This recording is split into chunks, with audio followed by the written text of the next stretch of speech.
Hey guys, good afternoon. Guess what? You're in for a real treat. A lot of people that you see that maybe manufacture furniture or that have finishes that are this really gorgeous chippy finish that it's going to have multi-layering or more than one color are never going to want to show you how to do this. So we have developed this new thing that we're going to do this every Wednesday, and I'm going to be showing you how to get this look. Not necessarily this, but I am today. But every Wednesday, I'm going to show you how to be able to create a different look. And as always, on Wednesday nights, Jean and I are going to do Ask Amy and Jean.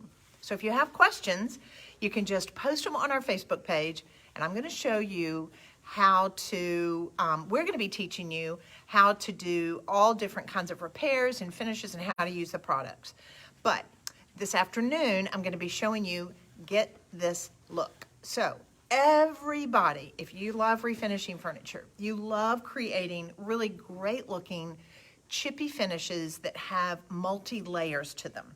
And so I'm going to be showing you today how to create a multi-layer finish with two different colors and just how easy it is. So as you know, as I'm teaching you this, this is like tools going in your toolbox.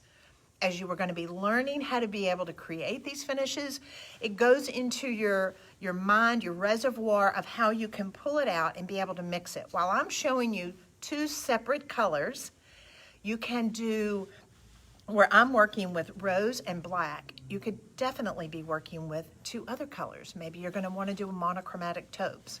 Maybe you want to go more into whites. Maybe you're going to just do gray and black. Maybe you'll do red and black.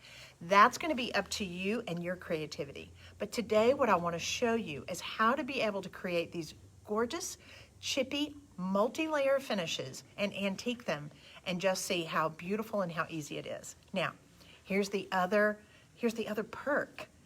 If you share this video today and tag 3 friends, I'm going to send you, your name will go in for a drawing, that we will be sending absolutely free the Toulouse Rose and the Noir Toscana milk paints. So all you have to do, we say sharing is caring. Share this video and tag 3 friends, and your name will go in for a drawing, and day after tomorrow, we will be announcing the winner on Facebook, and then I'm gonna mail these to you absolutely free. I wish you could see, we are shipping free product out of here every day because we appreciate the fact that people value that I take the time to be able to really educate you and teach you not only how to use the products that we have developed, but also because we care enough, we really want to invest in you to be able to have your learning and your arsenal of being able to rescue and restore furniture. One thing that we love, and the fact that you can see the beauty in these pieces that other people are throwing away, because guys, we throw away in the US alone over 30 tons of furniture every year. 30 million tons, 30 million tons of furniture are thrown away in the US every year. These pieces have so much life left in them, and a lot of them are American-made pieces that have beautiful solid oak doors. They have the substrates, the way they've been put together is all from birch and beautiful hardwoods and even solid mahoganies. So we want to rescue and restore those pieces.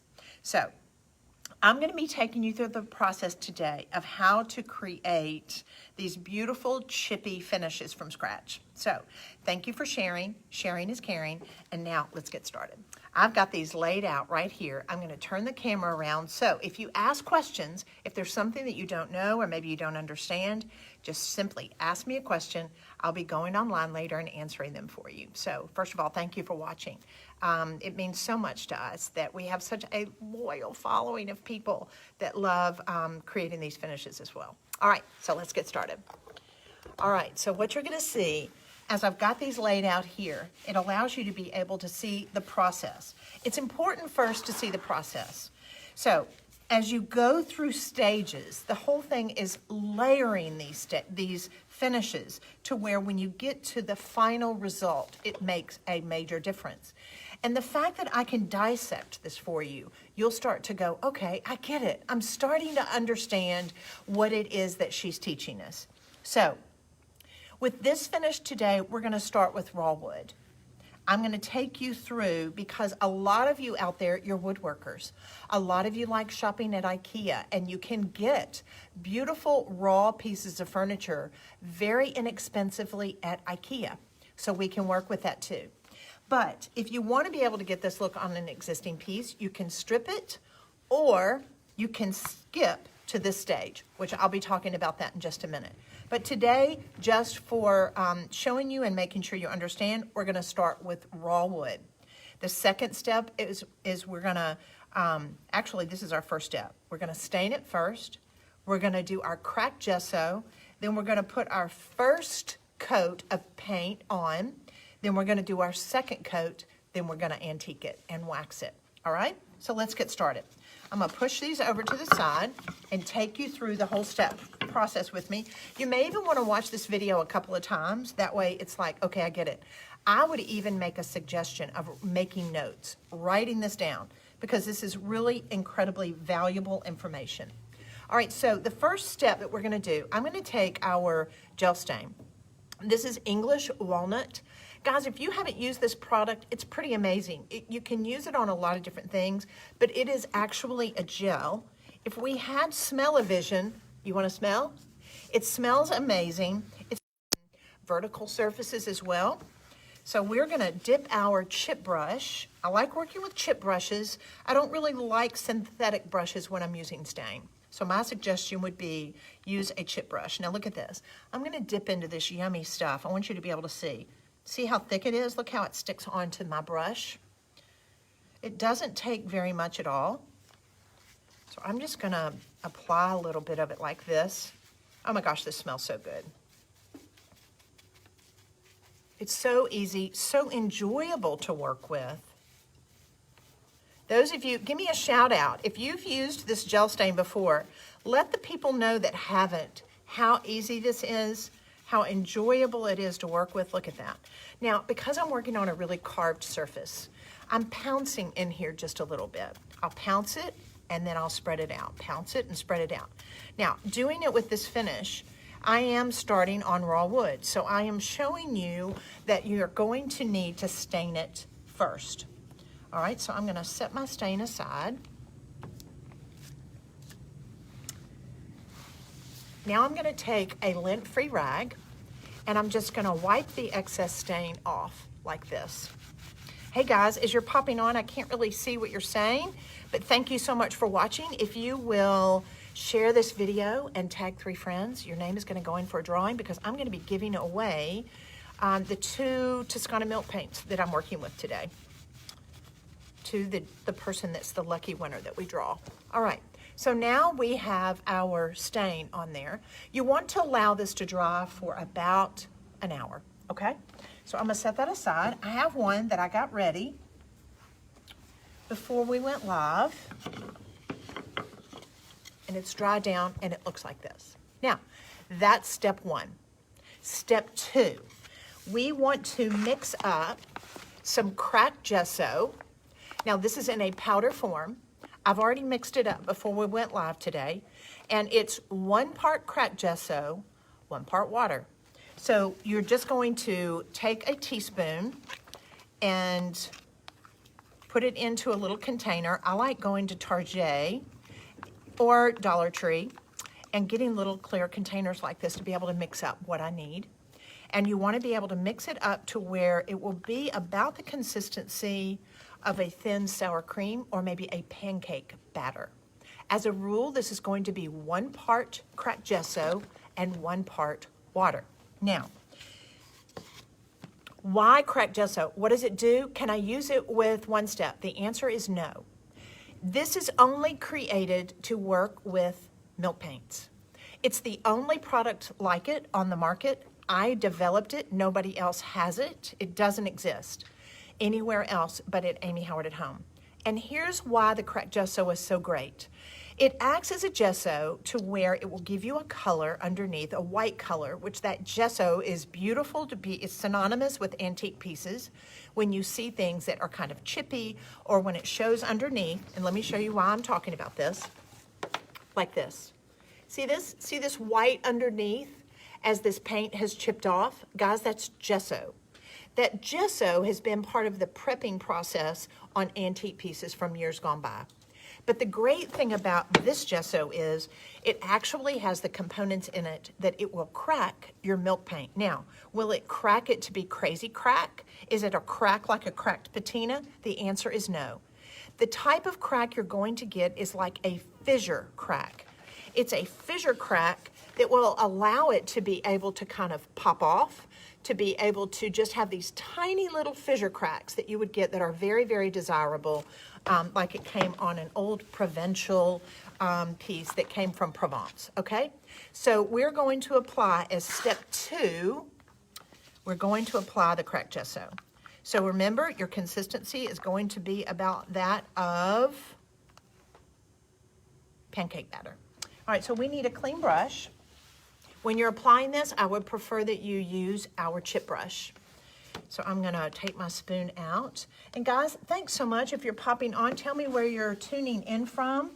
It's so funny. I did a Facebook Live just a few minutes ago and I had people watching from Australia and Canada. I love it. Love it. Makes me so happy. All right, so I'm gonna take my chip brush.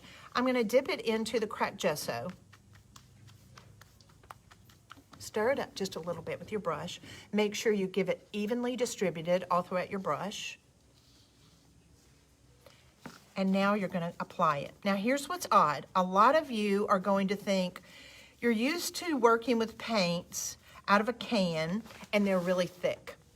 This is not about being really thick. This is about being thinner and it's going to dry opaque. So I do want to make sure that if you stain it first, if you're working with raw furniture and you stain it, make sure that your stain is good and dry. Because if your stain isn't good and dry, this, when you start putting on the cracked gesso, it's going to go light brown. And we prefer for it to be white, okay? So the cracked gesso, the purpose, it's going to do 2 things. It's going to give me that yummy white gesso underneath, and it's also going to prime my surface to be able to give me that gorgeous fissure crack. But you only use it with milk paint. You do not use it with any other product, okay? All right, so I'm going to get this everywhere. You'll notice, same thing again, kind of like what I did with my stain. I'll pounce down into the crevices like that, and then I'll come back and I'll thin it out like this. All right, now I'm going to allow this to dry for about 30 to 45 minutes. If I want to speed the process up, all I have to do is use a hairdryer. All right, so let me see. I want to tell you something. Hey, Frederick. Hey, guys. Okay, so let's say you're not working on a piece that is raw. You're wanting to create this finish on an existing piece of furniture. So just imagine your piece is already stained and maybe it has some lacquer on it. What do we always tell you? What's the first thing you're going to need to do if you want to be able to create this finish on something that's already stained? Clean slate. We want to be able to use the clean slate because it will get the surfactants off. It will remove the wax, all the products that have been used over the years on it. You know, everybody in the 70s and 80s, what did they put on their wood paneling, on their furniture, everything? A lot of you are going, how old is she? I'm old. But the product that my mother and everybody used, it was called liquid gold. That liquid gold would be on kitchen cabinets, on furniture, on wood paneling that we had in our dens. And that is going to act as a surfactant. It will act as a barrier that will not allow paints and other products like the cracked gesso to go on top of it. So just use the clean slate, get that thing really clean, and then we're ready for the next step. So let's say you're not starting on a raw piece, then you're going to be starting with it stained. So your stain, make sure you clean it with a clean slate, and then you're going to start at this step, okay? Hey guys, I love this. Iowa Hey Dolly, how's it going? Hey Deborah. So thanks so much for watching. And remember, if you share this video and tag 3 friends, your name's going to go in for the drawing because I'm going to be giving away 2 bags of milk paint to the lucky winner in the drawing. So now you're at this step. Now, if you have a smoother finish, if it's not so carved, that is perfectly okay. Because as you can tell by my frame, you can get a great look on a surface that's not necessarily as carved as this. I like showing you on this because it really acts as a good teaching tool. All right, so now we're ready for our first coat of paint. Really, really important of something that I want you to start learning. As you are looking at finishes and as you are raising your level of connoisseurship and knowing how to be able to create these finishes, I want you, when you are looking at something, and if you see a color underneath like this, if it's the smaller amount that's showing, as a rule, that smaller amount of the finish is always going to be your first coat. So let's say you've got black and there's a little bit of red peeking through. What's going to be your first coat? Red. In the layering process, you're going to start with that smallest color that's showing first, all right? So because of the finish I'm showing you today, the first color, the color that's going to be peeking through is called Toulouse Rose. So we're going to start with this. Is that it? Yes, with this color.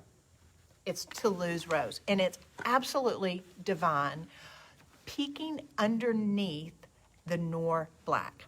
So let me show you what I'm talking about. All right, so let's lean this back down. Be sure and ask your questions, and I'll be answering them later. I'll come on here, and I will type in and answer your questions. So if you're working on a larger piece, I really would recommend coming back with some 400 sandpaper and lightly sand this and dust it off. That's going to give you a nice smooth finish because sometimes it will have a tendency to go kind of grainy, and I don't want that to show up on your finish. So I don't have any sandpaper at my desk, so come back on top of it with the 400 grit sandpaper and lightly sand it off. All right, so now we've got my Toulouse Rose. So I mixed it up. Now remember, please guys, don't make this mistake. Please, please, please. People, when they are mixing these milk paints together, they will have a tendency to make them too thick because they think thicker is better. No, thicker is not better. Thicker is going to make it to where you will not be able to antique your piece. If your paint's too thick, then you're not going to be able to get it off and it's not going to wear as pretty. And this is all about creating a beautiful chippy finish, okay?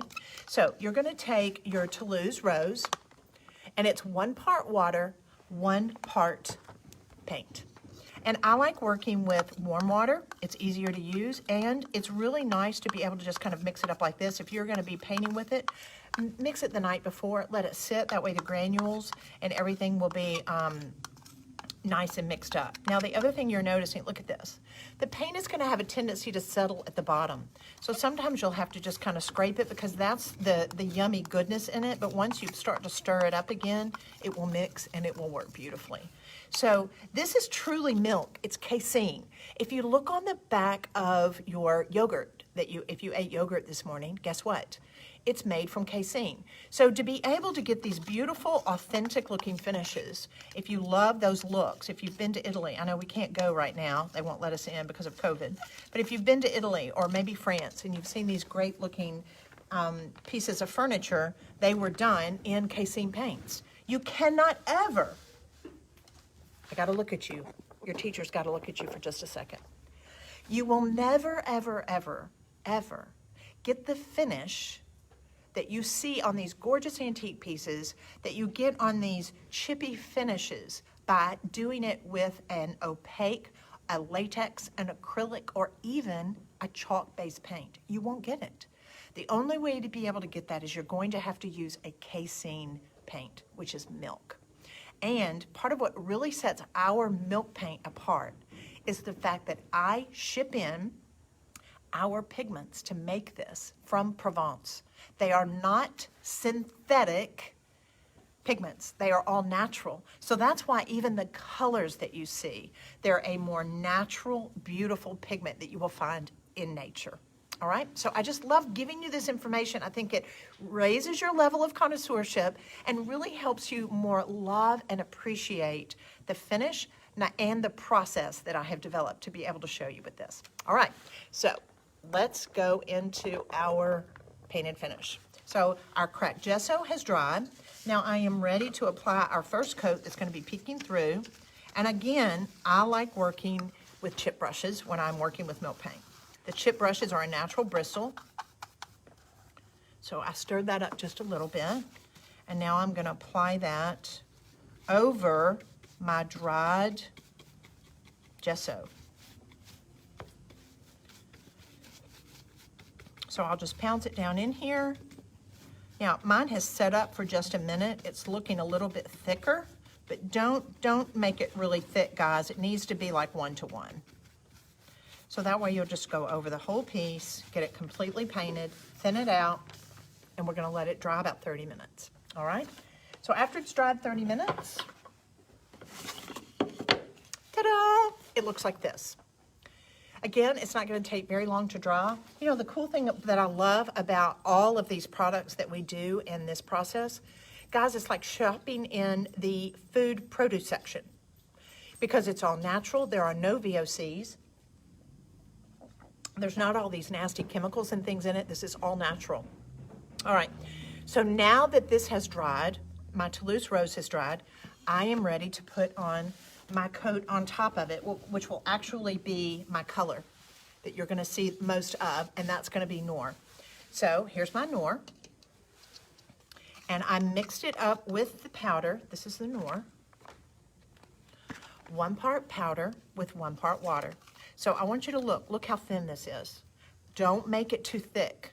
You're going to make it too thick. If you're working on, let's say, a door, if you take it off the armoire, you're going to need to lay it down. You're going to need to work on a flat surface. You cannot do this paint on a vertical surface. So lay it down as you're going to be painting it, all right?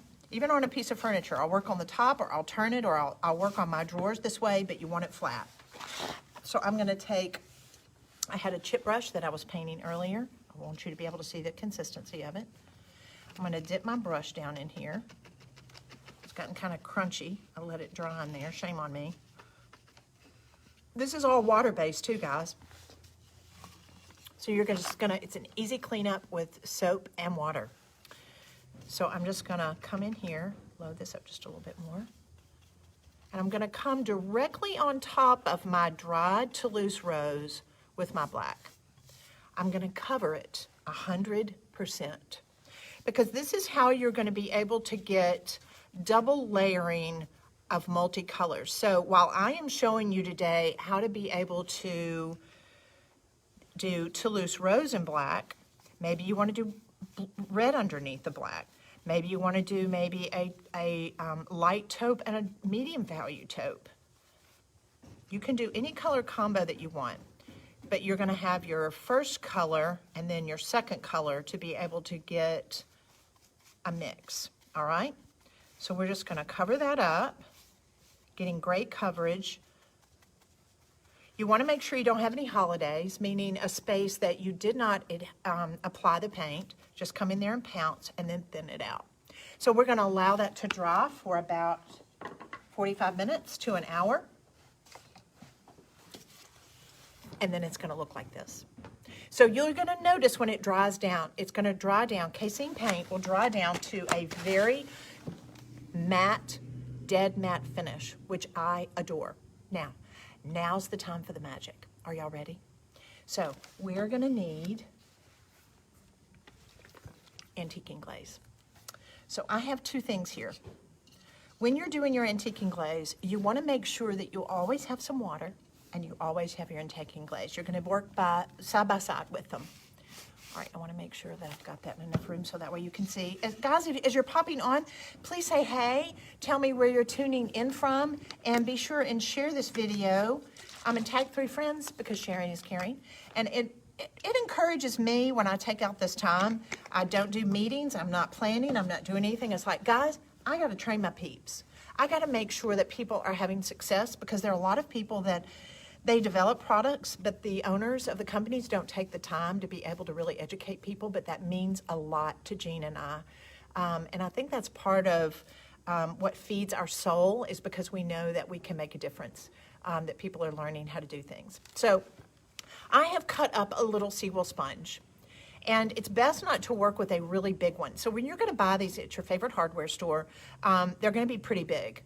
Cut them up because you only need a small section. Now, if you wanted to have this maybe a little bit larger, you could, but I've used these over a period of time and I cut them up and they get smaller and smaller. The other thing that I want you to make sure that you do is don't work with this, with the prickly side like this. You need to be working with the side that's more open. See where you can literally open it up like that? It's gonna give you a prettier process in antiquing it. So you wanna immerse it in water. Immersing it, they're gonna come really hard, but when you immerse it in water, that's gonna make it soft again. All right, so I'm gonna immerse mine in water first. And the reason I always have water and my antiquing glaze here is because when I take it off, you're gonna notice with this antiquing glaze, as I take the paint off with this, it's gonna give me this beautiful colorant over here that's gonna show up later when I go to actually wax it. But then every time I take the paint off, I'm gonna put it in this bath to clean it before I go back into my antiquing glaze because I don't wanna pollute it, okay? So I'm gonna dip this in my antiquing glaze like this. Squeeze it, load it up. Squeeze it to kind of get some out, but don't do it completely. You don't want the sponge completely dry. And start in one area and work your way across, okay? So now the first thing you're gonna wanna do is you're gonna wanna do a pass. We call it a pass, meaning you're going up and down. You're not dragging it. You're going up and down over the entire surface or drawer, or you're gonna work in sections. So now look at this. I've gotten one pass, I've gone all over it. Now, look what's on there. My paint is starting to lift. What do? Do I put it back in the antiquing glaze? No, it's gonna go in my bath. So look, see, look at that. See how dirty it is? All right, so just a couple of times, squeeze it out. Then what am I gonna do? Now I've got a clean sponge and I'm gonna go back into my antiquing glaze. That way I didn't contaminate it. So now after this is sat here for just a second, so we're gonna work on one drawer at a time. I'm gonna work on the top of my piece. I'll work on the side of my piece, just one section at a time. And of course, if it's larger, of course, I've got control over it that way. So now I'm gonna come back. It's had a tendency to just kind of sit there and it's gonna make it a lot easier. Now look at this. Guys, don't scrub this. This is more of a pressing and lifting. It's a pressing and lifting. Look at this. What's happening? Do you see it? It is starting to pull this and antique it. You'll notice I will move my tool around. Don't just use one side. Move it around, use the other side. Move it around, use the other side. Move it around, use the other side. So that way it's clean and it's a lifting process. Now, a lot of times too, I'll have a rag and I will maybe just lift it just a little bit. I don't want you to overdo this and I want you to really work on your composition. Now, let me put this up here so you can see. Do you see? It's like magic. No sandpaper. You are never going to get an authentic looking piece, your teacher's got to look at you. You're never going to get an authentic looking finish with sandpaper. Never. Can you hear me? Why are we saying sorry, guys? Keep going in and out, or maybe it's anyone else. Am I going? Tell me, guys. It's saying that everything's good. Can y'all hear me okay? Let me know that you can hear me and that I am not going in and out, because it's saying, I have not tried this, but I want to know. Okay. Hey, Tamra. Hey, guys. Okay. So look at this. Now, you can, I love that. Oh, great, Monica. Thanks so much. I'm so glad you can hear me. So you can do, now, I love that question. You can do 2 layers, very, very easy. If you want to be able to create 3, I would suggest antiquing the first one, do this step on the first one, then you can do the second one and then do it twice. So antique it the first layer if you want to do 3 layers. But as a rule, it's just really successful in having 2 layers. And if you want to, you can come back in and I can wear through on this Toulouse rose part, and guess what's gonna pop out? My gesso. I'll be able to see that. All right, so good, good, good. I'm so glad y'all can hear me. All right, so let me turn this back down. I wanna make sure we gotta finish this. All right. So I wanna come back. One thing that I want you to make sure that you understand when you are antiquing and you're doing this, it's always best to start with less. Don't take off too much. I think you're gonna be happier in the long run, and you never wanna do 50-50. Don't have 50% of the base showing, the base color showing, and 50%. Never, ever. It's not gonna, in reality, in the real world, it would not have worn that much, okay? So you wanna make sure you've got a nice composition, like I'm gonna come over here just a little bit and wear it. But I like the fact that this area is more solid. Does that make sense, guys? So we want this to look like an authentic piece. You wanna think about where that piece would have worn. It would wear on the arms, on the legs, maybe at the pulls on a drawer, but it's not gonna wear everywhere really heavily. All right, so this piece could be, and maybe even the drawers are gonna be a little bit more worn than maybe the top. Thanks so much for the love. If y'all are popping on here, be sure and share, and your name will go into a drawing that we're gonna be giving away the 2 Toscana milk paints that I'm working with today for the lucky winner. All right, so let me clean this off. Now, here's one that I did earlier. I went really soft with it. I wanted to make sure that it wasn't worn too terribly much. And you are always, now let me say this, when you are doing antiquing, and I may hit this with a dryer really quick, so hang with me. You're gonna see how it's gonna go from this really wet finish, and it's gonna dry down to where it's completely matte.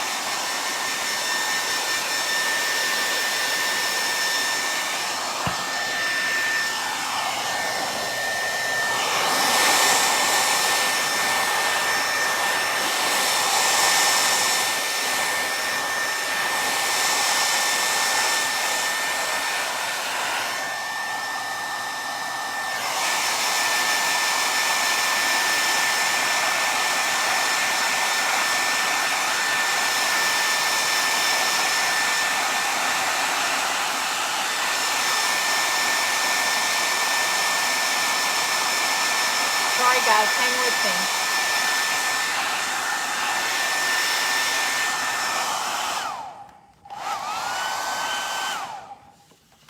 All right, so part of the reason why I did that is I wanted you to see a couple of things. I wanted you to see how it will go back down really matte, flat, like this just makes my heart sing. I'm really weird. Like I get really excited over finishes and it makes me very excited. So I'm gonna need 2 things. I'm gonna need light wax and dark wax. So, as you know, I've always joked about this. These guys are married. Here's your light wax and your dark wax.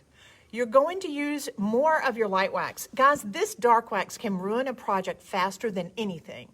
You're only going to use very, very little of this dark wax. Maybe 10 to 15% ever on your pieces of furniture. And if you don't allow this to dry before you apply this, then it's just gonna make a 3rd color, and we don't want that to happen. So after you apply this first wax, make sure that it dries at least 30 to 45 minutes. So I'm going to load up my brush, and I'm just gonna offload it on my paper, because I want you to make sure that you get your brush evenly distributed with the wax. And then I'm gonna come on top of my sample. Now look at this. It's really gonna change it.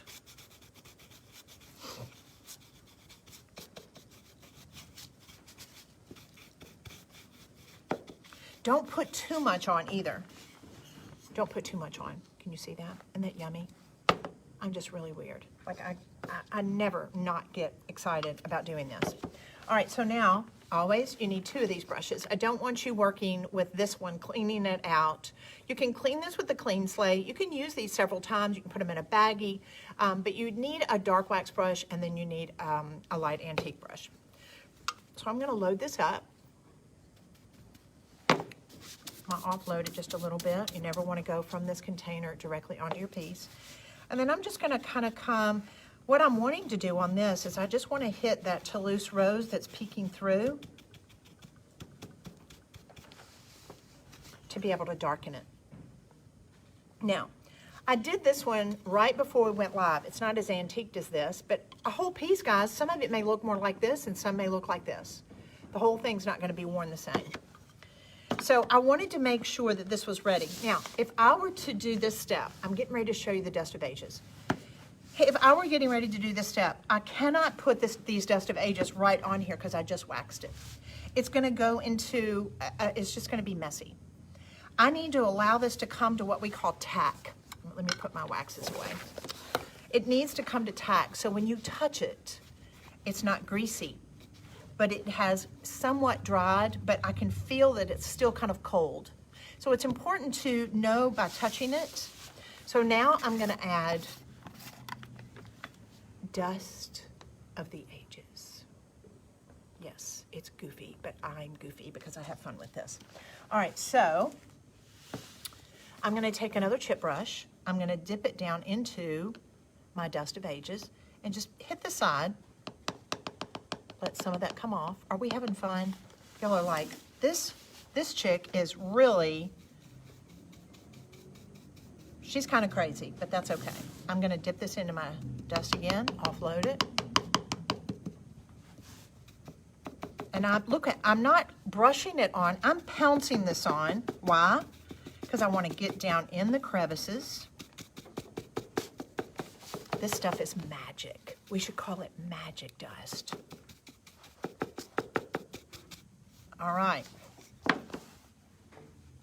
Have a dust mask on when you do this. You know, funny, I just thought of this. When I used to do this, and I would tell people, like, get a dust mask, and it's like nobody had one. Everybody's got a mask. So we can just use our mask. Just wear your cute mask. I don't know about y'all, but we store all of our masks like on the shift thing in our car. So it's like we have an arsenal. Gene has his camo mask. I have my little pattern mask. We've got all these different masks that we can use for different occasions. It's kind of fun. All right, so look. Now look at that. It's just gone really dusty, but something really fun is getting ready to happen. Are you ready? Let's do it. All right, we're almost finished. Thank you so much for hanging with me. Thank you. All right, here we go. Lint-free rag, buffing a shoe. I'm gonna hold this like this. Oh my goodness. Here's the magic. Wow, wow, wow, wow. You have to make sure that your wax has dried enough to where that way when you come back to actually buff this, look at that. Can you see it? I wish we had feel like where you could feel it. You could go, oh my gosh, Amy, that's awesome. Look at that. Is that not an authentic looking finish?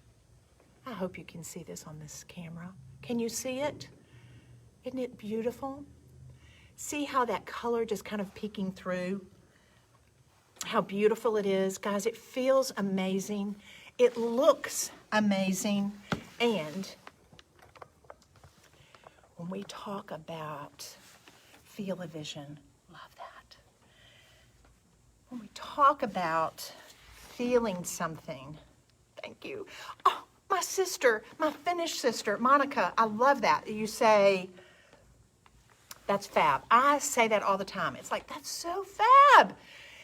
When somebody says, oh, that's nice, it's like, what? Like, unless you're saying she's really nice, I think it should be taken out of the vocabulary because this is about, it's fabulous. It's either great, it's gorgeous, it's beautiful. It's so fab. Look at that. Isn't that fab? It's so fab. But here, you can do this. It's not hard. By me taking you through the process, this is about you doing it because I want you to enjoy the bragging rights. You have to become a Finnish snob alongside with me. Are you ready? Let's be finish snobs together. Oh, Roxanne, thank you. It is striking, isn't it? So guys, sharing is caring. If you know somebody that loves to paint furniture, if you think this is something that they would find educational and that they could really learn from it, share it. That's such a way for us to be able to build our community, our tribe of people, and that we love teaching them. Thank you, Gretchen. There is a humility. When I say the word snob, there's a humility to that. I just love finishes so much, and they're so easy and they're so fun to do. So now it's your turn to enjoy the bragging rights. Let's do this, guys. Oh, and by the way, if you haven't joined our before and after group on Facebook, go join. It's such a wonderful, beautiful, loving community of people that love helping other people. So if you have a problem, or if you have a dilemma, or you want to know how to do something, you can post a picture, and we've got almost 14,000 people on that page that love helping you, that love walking you through that. So thanks so much for watching. Share, tag your friends. Your name will go in for a drawing. We'll be announcing the winner day after tomorrow, and then I'm going to be sending you some free milk paint. Have a fantastic Wednesday, everybody. Jean and I will go live tonight and do Ask Amy and Jean. And guess what? Friday, Jean's going to be here on Friday afternoon, and he's going to be talking to you about all things plaster. It's going to be exciting. It's Tip Friday from Jean. Have a great afternoon, everybody. Bye.